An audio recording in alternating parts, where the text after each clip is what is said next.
ગુજરાતી ભાષાને માન થાય એવું ગુજરાતી ભાષામાં બનેલું આ નાટક છે.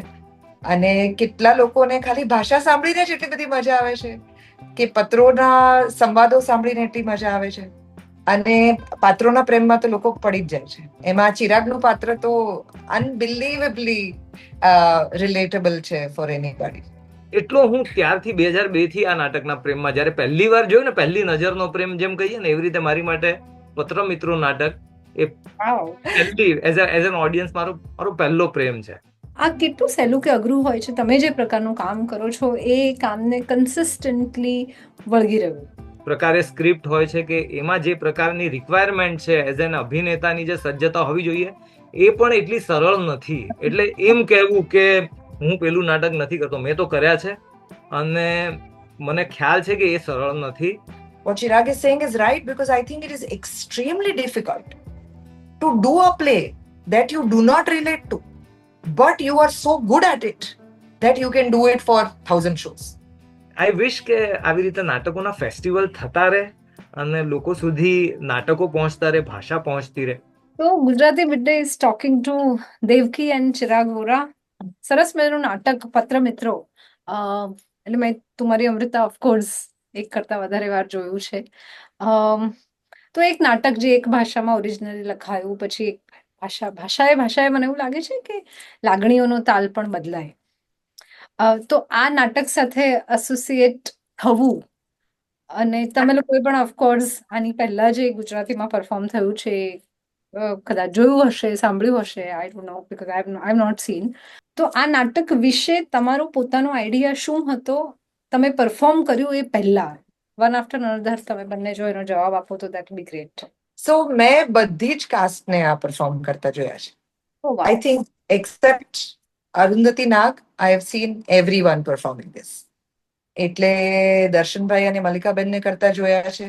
પછી મમ્મી અને દર્શનભાઈ, એટલે મારા મમ્મી આદિત્ય દેસાઈ અને દર્શનભાઈ, પછી મમ્મી અને ઉત્કર્ષભાઈ, પછી મમ્મી અને રાજબારોટ, પછી ધ્વનિત અને હું, અને પછી હું અને ચિરાગ.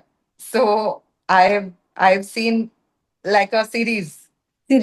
એટલે હું ઘણા વર્ષોથી પત્ર મિત્રો જોઉં છું. જોતી હતી ત્યારે તો of course I was extremely mesmerized. I had never thought I would be cast of it ever. અને once we started doing together, Chirag અને મેં જ્યારે સૌથી પહેલી વાર કર્યું, થોડા સમય પહેલા પણ નૌશલભાઈ અમારી સાથે વાત કરેલી. અમે નાટક રિલીઝ કર્યું 2022માં, એ પહેલા પણ એના વિશે વાત થઈ હતી. અમે થોડોક પ્રયત્ન કર્યો હતો અને પછી પાછું covid happened, so then it kind of got delayed and then now this is happening. પણ I think any two actors, male or female, બંનેમાંથી કોઈને પણ આમાંથી કોઈ પણ પાત્રો કરવાનો ચાન્સ મળે તો દે wood just feel like this is once in a life time. It is so beautiful. અને ગુજરાતી ભાષા માટે પણ એટલું બધું આમ ગુજરાતી ભાષાને માન થાય એવું ગુજરાતી ભાષામાં બનેલું આ નાટક છે. અને કેટલા લોકોને ખાલી ભાષા સાંભળીને જ એટલી બધી મજા આવે છે કે પત્રોના સંવાદો સાંભળીને એટલી મજા આવે છે. અને પાત્રોના પ્રેમમાં તો લોકો પડી જ જાય છે. એમાં ચિરાગનું પાત્ર તો અનબિલીવેબલી રિલેટેબલ છે ફોર એનીબડી. બિલકુલ. એટલે 2002માં, લગભગ 2002માં પહેલી વાર પત્ર મિત્રો નાટકનો પ્રયોગ થયો થિયેટરમાં. દર્શનભાઈ અને મલ્લિકા સારાભાઈ, દર્શન જરીવાલા અને મલ્લિકા સારાભાઈએ પહેલી વાર પૃથ્વીમાં આ નાટક જયારે પરફોર્મ કર્યું ત્યારે હું ત્યાં ઓડિયન્સમાં હતો. બાય ધ એન્ડ ઓફ જયારે નાટક પત્યું,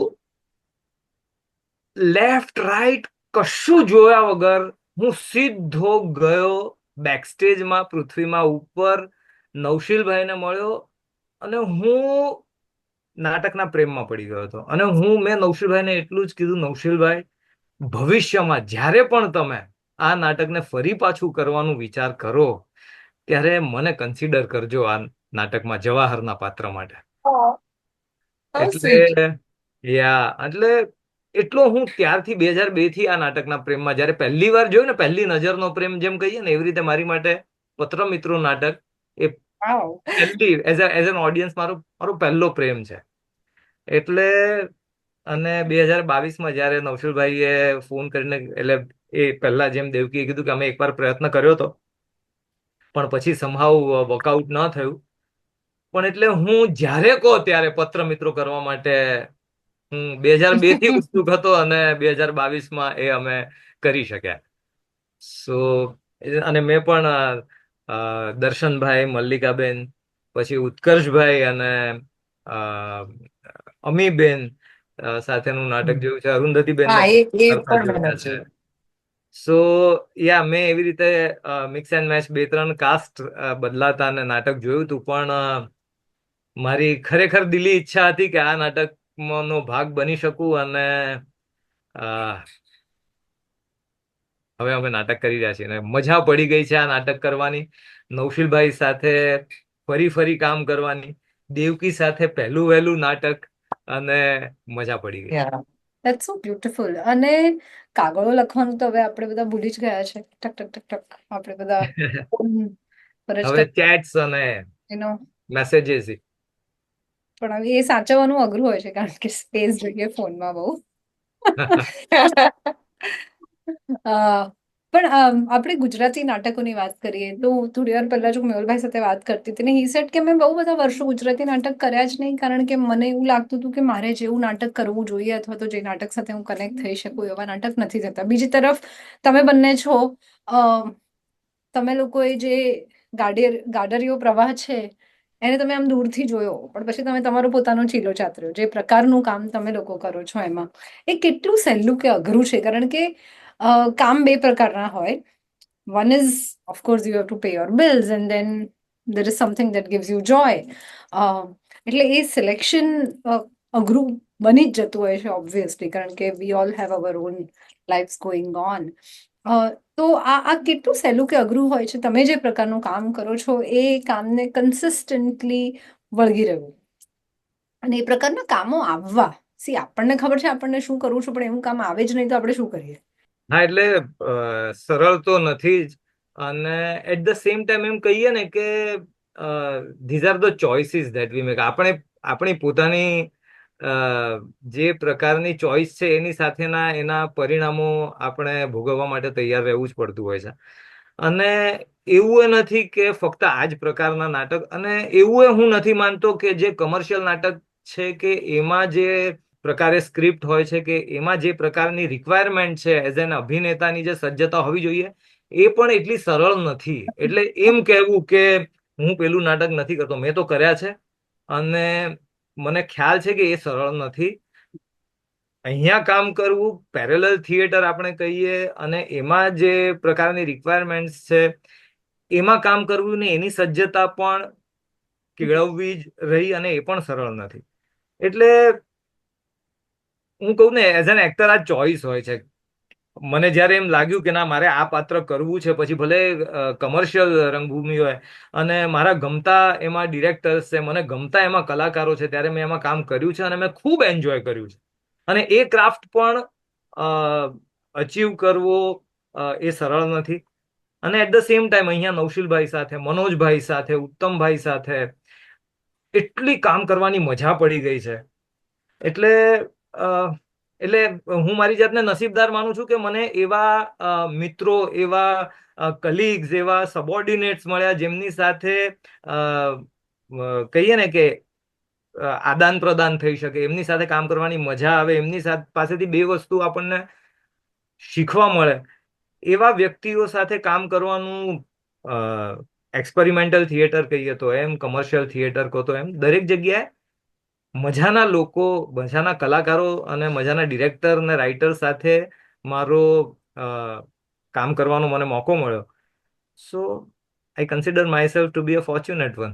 એ રીતે મારા માટે ઇઝી એટલા માટે છે કારણ કે મારી મૂળભૂત જે આવક છે તે અહીંથી નથી આવતી. એટલે મારે હું થિયેટર આવક માટે કરતી જ નથી. જ્યારે તમે નથી કરતા આવક માટે થઈને ત્યારે તમારી પાસે ચોઇસીસ ઘણી બધી વધી જાય છે કારણ કે તમારી પર કોઈ પ્રેશર નથી. તમારે રજા લઈને અથવા તો તમારે તમારી રજાના દિવસોમાં આ નાટક કરવાનું છે, વિચ મીન્સ કે તમે નાટક કરવાના હો તો તમને રજા નહીં મળે. સો I have head 8 months 9 months કે જેમાં એક પણ દિવસ રજા ના હોય, અથવા તો every week I travel 3 days to Mumbai and 4 days in Ahmedabad, or 3 days here and 4 days there.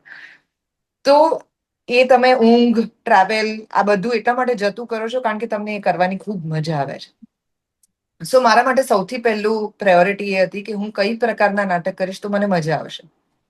એવું પાત્ર કે જેની સાથે કમર્શિયલ નાટક તમે જો કરવાના હો તો એ નાટકોના, મુંબઈના નાટકોના તો 200, 300, 400, 600, 1000 પ્રયોગ પણ થાય. તો તમે એટલા બધા પ્રયોગો સુધી એ પાત્ર સાથે જોડાયેલા રહી શકો, એ ટીમ સાથે જોડાયેલા રહી શકો, એ નાટક તમને દર વખતે કંઈ નવું આપી શકે, એવી એની અંદર પોટેન્સી હોય તો તમે એની સાથે જોડાયેલા રહી શકો. What Chirag is saying is right, because I think it is extremely difficult to do a play that you do not relate to, but you are so good at it that you can do it for 1,000 shows. એટલે આ બહુ અઘરું છે દિવસના એક જ દિવસના 3 shows કરવા, to repeat yourself so many times and not feel used. Yeah. I think it's a huge thing. I think આ બહુ અલગ પ્રકારની સ્કિલ છે. અને સેમ આજે હું કે ચિરાગ જે પ્રકારના નાટકો કરીએ છીએ એમાં અમે કદાચ વર્ષની અંદર 10 કે 15 શો કરતા હોઈશું કે 20 શો કરતા હોઈશું. Yeah. મહિનાની અંદર તમારે 35 કે 40 શો કરવા, અને આવું સળંગ આમ 6 મહિના કે 12 મહિના કે સમ પ્લેસ ફોર યર્સ ચાલ્યા કરે. કદાચ ધીરે ધીરે એની ફ્રીક્વન્સી ઓછી થાય, પણ steel I think this is very difficult. I cannot do it. I think I found that clarity in my first commercial play કે 70-80 શો થયા પછી તો હું આમ અબખે આવી ગઈ હતી કે મારાથી તો નહીં થાય. અમે અકુપારના 100મા શો સુધી જઈ રહ્યા છીએ, પણ એ પાત્રએ મને એટલું આપ્યું છે કે એમાં મને એવું રિયલાઇઝ નથી થયું. Plus it is spread over like 10 years. But મને નથી ખબર કે એ જ નાટક જો મારે 3 વર્ષની અંદર 300 પ્રયોગો કરવાના હોત તો how would I feel about that? I don't નો. તો I think it's easier when it is a selected work and you have a gap. કે જેની અંદર you can rejuvenate and come back to that character and add more to it. કારણ કે એવા અનેક નાટકો છે કે જે લાંબા ચાલ્યા છે ને, એટલે તમે એને જુદી એજ ગ્રુપમાં કરતા હતા ને જુદી એજ ગ્રુપમાં જ્યારે કરો છો ને ત્યારે you can bring so much more to the same character. I'm sure Chirag would agree to that. That બિલકુલ. you are a different person after 5 years when you're doing the same character.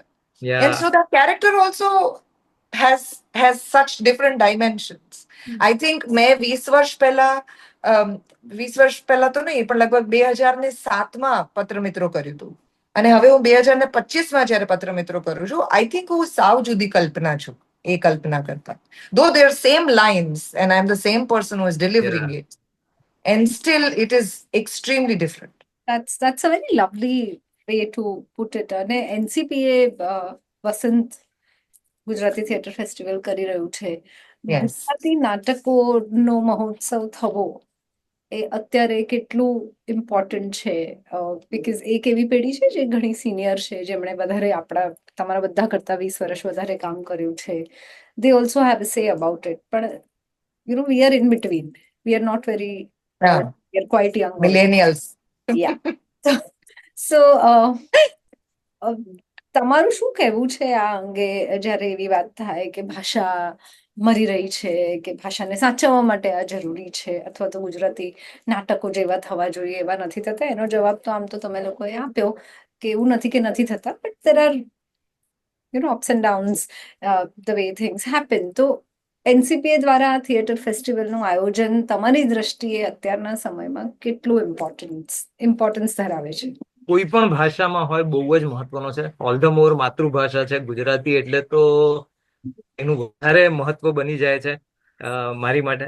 અને જ્યાં એટલે સારા નાટકો તો જ્યાં ભજવાતા હોય ત્યાં જવાનો અને પરફોર્મ કરવાનો, અને ગમતા નાટકોને ગમતા કલાકારોની સાથે એ સમય પસાર કરવાનો, સારું નાટક પરફોર્મ કરવાનો, એ બધાની મજા જ જુદી છે.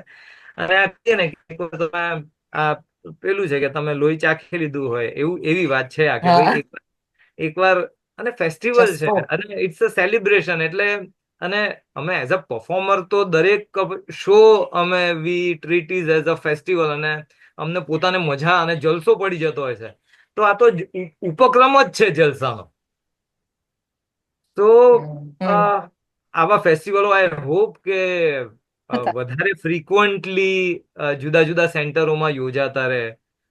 જેવી રીતે થાય છે કે ભાઈ એક સમજો કે એનસીપીએ જ આ ફેસ્ટિવલનું આયોજન કરી રહ્યું છે, તો એ આઈ વિશ, આઈ હોપ એન્ડ આઈ પ્રે કે એ ફેસ્ટિવલના એ નાટકોને લઈને અમદાવાદમાં પરફોર્મ કરે. જ્યાં જ્યાં થિયેટર, જ્યાં જ્યાં ગુજરાતી કમ્યુનિટી છે, ત્યાં ત્યાં એને લઈ જાય. અને એનસીપીએ નહીં કરે તો બીજું કોણ કરશે? સી, એનસીપીએ પાસે એટલી ક્ષમતા છે કે એને ઈ ઠેર ઠેર લઈ જઈ શકે. તો આઈ વિશ કે આવી રીતે નાટકોના ફેસ્ટિવલ થતા રહે અને લોકો સુધી નાટકો પહોંચતા રહે, ભાષા પહોંચતી રહે. અને મારું માનવું છે કે ભાષા તો રહેશે. Live performance will stay four ever. એને કોઈ ઉણપ આવવાની નથી, એને કોઈ સિનેમા, ઓટીટી કે ટીવી નો ભય નથી. પેન્ડેમિક નો ભય ચોક્કસ રહ્યો છે અને એની અસર હજુ વર્તાય છે. પણ ઇટ વિલ, એટલે આ કહીએ ને કે ચિરકાળ સુધી રહેશે. લાઈવ પરફોર્મન્સનો તો બીજો કોઈ પર્યાય જ નથી. એની અનુભૂતિ એ તો માણે એને જ ખબર પડે. અને એકવાર માણે અને જે એના બંધાણી થઈ જાય પછી એને બીજું કોઈ પરફોર્મન્સ એવું ન સ્પર્શી શકે જે live performance. I would believe કે આપણે ત્રણેય જણાએ આપણી કરિયર આ ભાષાને કારણે જ બનાવી છે. બિલકુલ. આપણે આ ભાષાને કારણે જ ઓળખાઈએ છીએ. આપણે આ જ ભાષામાં સૌથી વધારે કામ કર્યું છે. અને જો આપણને સફળતા મળી છે તો દેટ મીન્સ હજી ઘણા વર્ષો સુધી ભાષા તો રહેવાની છે. કારણ કે આપણા જેવા આ નાવડીમાં તરી ગયા તો બીજા ઘણા તરી જશે. અને જ્યાં સુધી આપણને બધાને બીક ગુજરાતીમાં લાગે છે, સપના ગુજરાતીમાં આવે છે, રડું ગુજરાતીમાં આવે છે, ત્યાં સુધી વાંધો નહીં આવે. આઈ થિંક ભાષા ટકી જશે. અને મને લાગે છે કે અત્યારે પણ જે કમર્શિયલી પણ જે ફિલ્મો ખૂબ સારી ચાલે છે, જે નાટકો ખૂબ ચાલે છે, એ બધામાં બહુ કોલોક્વિયલ ભાષા હોય ને. ગુજરાતીમાં પણ એકદમ લિંગ્વિસ્ટિક વાળી ભાષા નહીં, પણ તમારી રોજબરોજની બોલાતી, જેમ કે અમદાવાદની પોળની ભાષા હોય કે મુંબઈની કદાચ ચોલની ભાષા હોય, એ ભાષાના નાટકો ઘણા વધારે ચાલે છે. વિચ મીન્સ કે લોકોને પોતાના રૂટ્સ માટે જવા માટે નાટકો અથવા તો કોઈ પણ આર્ટ જે છે એ એમને એ તરફ લઈ જ જાય છે. સાહિત્યમાં પણ એ પ્રકારનું સાહિત્ય કે જે બોલીઓની અંદર લખાયેલું છે એ ઘણું વધારે, ઇનફેક્ટ હવે તો સમય છે કે જ્યારે બોલીઓ એક્ઝોટિક લાગવા માંડી છે લોકોને. So it's great. અને આઈ થિંક એનસીપીએ આ ફેસ્ટિવલ જ્યારે જ્યારે કરે છે ત્યારે એ ક્યુરેશન પણ ખૂબ ધ્યાનથી કરે છે. એ બહુ સરસ રીતે એવી પ્રકારના નાટકો પીરસે છે કે જેને કારણે ગુજરાતી ઓડિયન્સ જો એક ફેસ્ટિવલ જોઈને જાય ને તો એને સમજાય કે આખા ગુજરાતી નાટકના ફલક પર અત્યારે કઈ પ્રકારનું કામ ચાલી રહ્યું છે. એ આખા સ્પેક્ટ્રમને એ કવર કરે છે થ્રુ ધ ફેસ્ટિવલ. એટલે આઈ થિંક ફોર એની ગુજરાતી કે જેને જાણવું હોય કે ગુજરાતી ભાષામાં અત્યારે કઈ પ્રકારનું કામ થઈ રહ્યું છે થિયેટરમાં, એને માટે બેસ્ટ સેમ્પલ છે to come. And it's a quick festival, 3 days festival, 3 performances every day, 2 performances or 3 performances every day. એટલે I think it's a great window for people to get to know what Gujaratis are doing.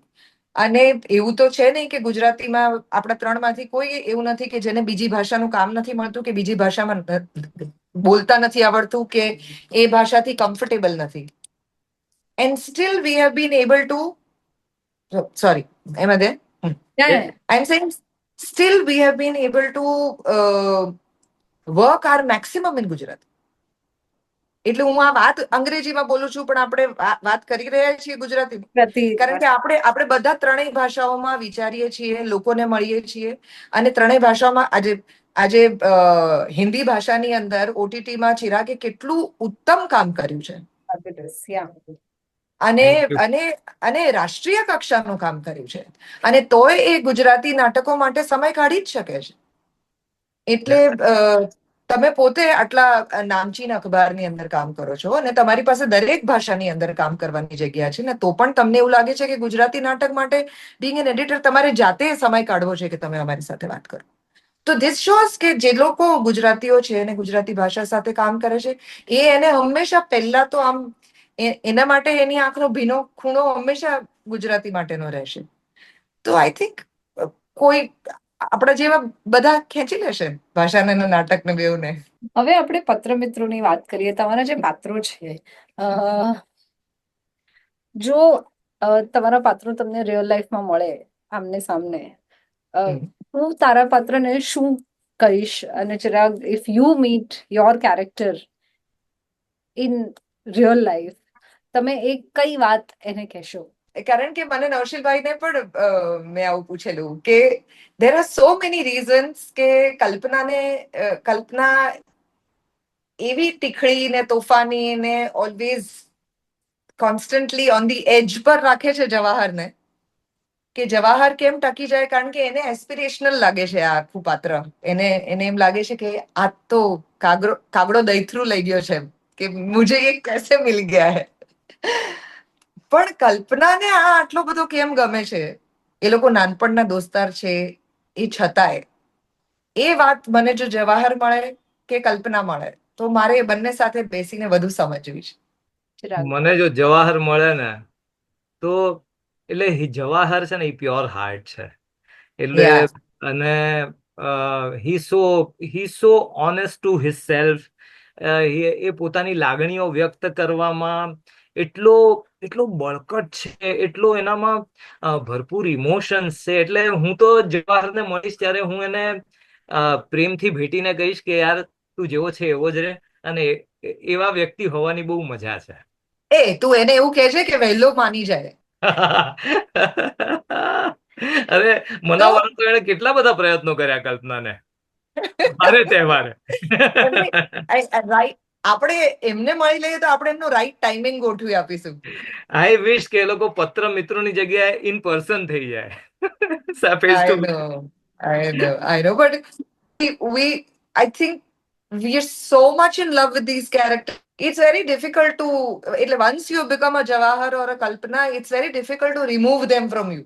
I think. અને મારું તો એવું માનવું છે કે જે પણ કોઈ વ્યક્તિએ એકવાર પણ પ્રેમ કર્યો છે ને, અને પ્રેમ એઝ ઇન નોટ જસ્ટ કે ભાઈ બોયફ્રેન્ડ ગર્લફ્રેન્ડ, જે તમે એટલે એક વિજાતીય પાત્રને તમે, એટલે એક પુરુષે સ્ત્રીને પ્રેમ કર્યો, એક ફક્ત પત્ર મિત્રો ફક્ત કહીએ ને એ રિલેશનશિપનું નાટક નથી. એક દીકરો અને એના ફાધર સાથેના રિલેશનશિપ, એક એટલે કહીએ ને કે મૈત્રીથી શરૂ થતી વાત, જે કઈ રીતે કયા કયા લેયર્સ ને કહીએ ને કે કયા કયા રિલેશનશિપમાં કેટલા ઉતાર ચઢાવ અને કેટલી પત્રો દ્વારા આપ. એટલે હું કહું ને કે નૌશીલભાઈએ લખેલું આ એવું નાટક કે જે તમે ફક્ત સાંભળીને આ બંને પાત્રોના પ્રેમમાં પડો. તમે એ બંને પાત્રોની સૃષ્ટિ, એટલે આખું જે લાઈફ સ્પેન છે, 50 વર્ષનું લાઈફ સ્પેન જે આખા નાટક દરમિયાન થાય છે, એ તમે તમારી નજર સામે તમે અનુભવી શકો. અને છે ને એકચ્યુઅલી અનયુઝ્યુઅલ વાત એ છે કે આ 50 વર્ષનો લાઈફ સ્પેન કે જે 30 વર્ષ પહેલા લખાયો છે, એન્ડ સ્ટીલ તમને આજે એ જૂનો નથી લાગતો. તમને કોઈ પણ ઓડિયન્સ જે બેઠું હોય એને એવું નહીં લાગે કે I can't relate two this person. In fact તમે ભલે હવે પત્રો નથી લખતા, ભલે હવે રિલેશનશિપની અંદર એ ચાંદ સા રોશન ચહેરા એવી કવિતા કોઈના માટે લખી શકે એમ નથી, કારણ કે ચહેરો રોજ સામે જ હોય છે. તમે પત્ર લખતા હોય ને ચહેરો ના દેખાતો હોય તો ચહેરો ઇમેજિન કરીને તમારે એની અંદર ચાંદ જોવાનો છે. હવે તો વ્યક્તિ સામે જ છે, તમે વિડીયો કોલ કરી શકો છો, ડબલ ટિક કેમ ના આવ્યું એના માટે ઝઘડી શકો છો, all that jazz. But still એ બધામાં રહેતી જનરેશનને પણ આ જોઈને એવું થાય કે સાલું આ પ્રકારનો પ્રેમ કરવાની બહુ મજા આવે એમ.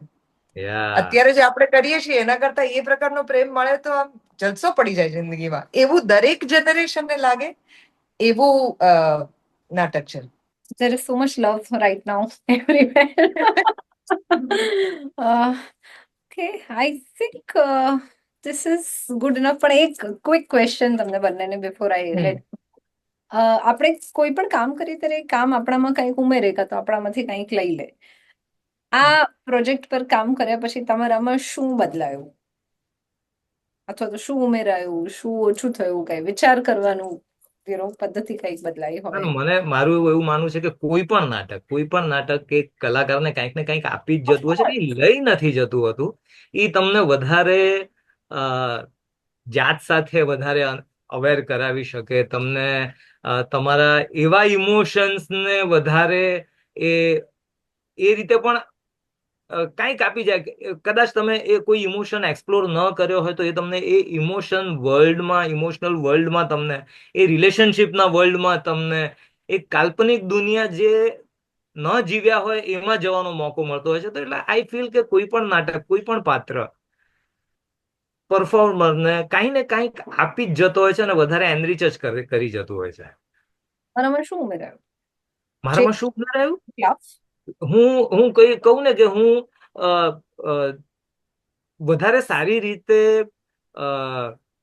સ્ત્રી એક ફિમેલ ઇમોશન્સ ને વધારે સારી રીતે સમજતો થયો છું પત્ર મિત્રો નાટક કર્યા પછી.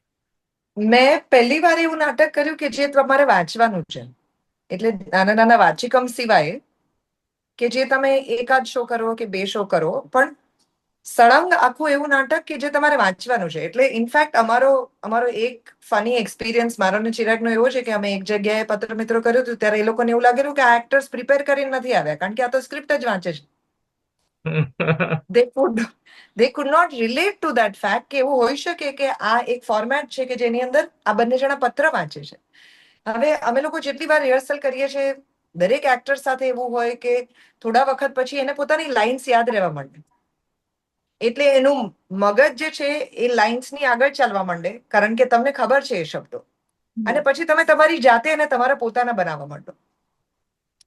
તો અમારા દરેક રિહર્સલની અંદર નવશીલભાઈ અમને ટોકીને એવું કહે કે લખેલું વાંચો, કારણ કે તમે ઓડિયન્સ માટે પહેલી વાર આ વાંચી રહ્યા છો એટલું જ નથી, તમે જ પહેલી વાર વાંચી રહ્યા છો. તો એમાં તમારા શબ્દો નથી, આ જવાહર અને કલ્પનાના શબ્દો છે, ને આ લેટર તમારા હાથમાં પહેલી વાર આવ્યો છે. આ પરિસ્થિતિ એવી નથી કે જ્યારે તમે આ પત્ર ફરીથી વાંચી રહ્યા છો. તો એકનો એક પત્ર અનેક વાર વાંચવો અને તોય પહેલી જ વાર વાંચતા હોય એવી રીતે વાંચવો, એ વાંચન કળામાં મારા માટે પહેલી વારનો અનુભવ હતો. વાચિકમાં મેં કર્યું છે, પણ વાંચનમાં એ કેવી રીતે કરવું, that you are not reading the letter, you are actually feeling those things, but you are also only reading the letter and reading every word written there. એટલે I think that was a very new thing as an actor that got added in me. હજી મારી struggle ચાલે છે એની સાથે દર rehearsal વખતે.